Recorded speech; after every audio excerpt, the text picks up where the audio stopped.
If you've been holding XRP and wondering why the price isn't moving the way you expected, this is the part most people don't understand. Because what we're about to break down is what would actually have to change for the XRP coin to become required. Not optional, not situational, but something the system has to use. Because this is the part most people are trying to figure out right now. Why XRP adoption can increase, and the price still doesn't move the way people expect. Because after everything we've looked at, the issue isn't activity, it's structure. Right now, the XRP Ledger allows multiple ways for value to move, different paths, different assets, different routing options. And because of that, XRP the coin is one option among many. The XRP Ledger is doing the job. But that doesn't automatically mean the XRP coin is the thing creating the demand, and this is where it starts to break down.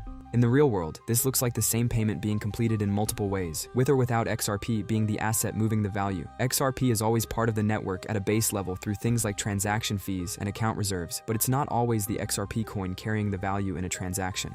Think about it like this. If a payment can move from one currency to another using different routes, and one of those routes uses XRP, but another doesn't, the system will route through the most efficient path available based on liquidity and pricing. And that means XRP isn't guaranteed to be the asset carrying the value every time. And if you've been holding XRP, wondering why the price doesn't move the way you expect, this is why.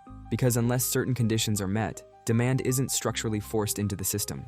But here's the part most people miss. Not all of those conditions are equal. Some create optional demand. One creates unavoidable demand. So if you want demand to exist, the structure has to change. There are 3 ways that happens, and this is where things get interesting. Because if none of these are built into the system, then no matter how much activity grows, you don't get structurally forced demand. First, the transaction path has to require XRP. That means no matter how value is moving, XRP has to be part of that path, not just available, but built into how the transaction completes. Right now, that's not always the case. Different assets can be used, different routes can be taken, which means XRP can be bypassed as the asset carrying the value. Second, the system has to prefer XRP by design. Even if multiple paths exist, one path has to consistently make the most sense. Cheaper, faster, more efficient, so instead of XRP being optional, it becomes the default choice. Not because someone picks it manually, but because the system naturally routes through it based on efficiency. In some cases, XRP can actually be the most efficient bridge asset depending on liquidity conditions, which is where its utility comes in.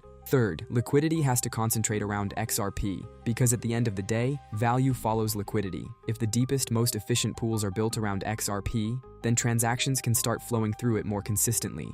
Not because they are forced to, but because that's where the system works best. And this is where it all comes together.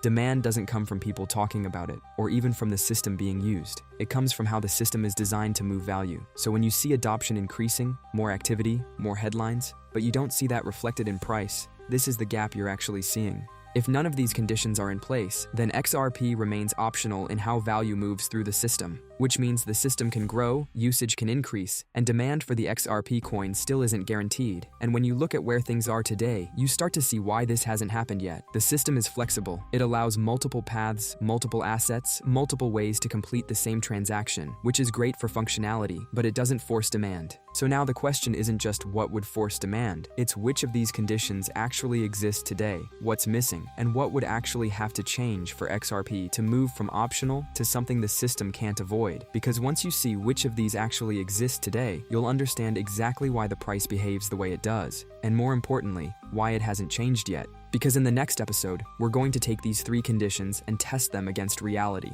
What's actually happening, what isn't, and where the gap really is.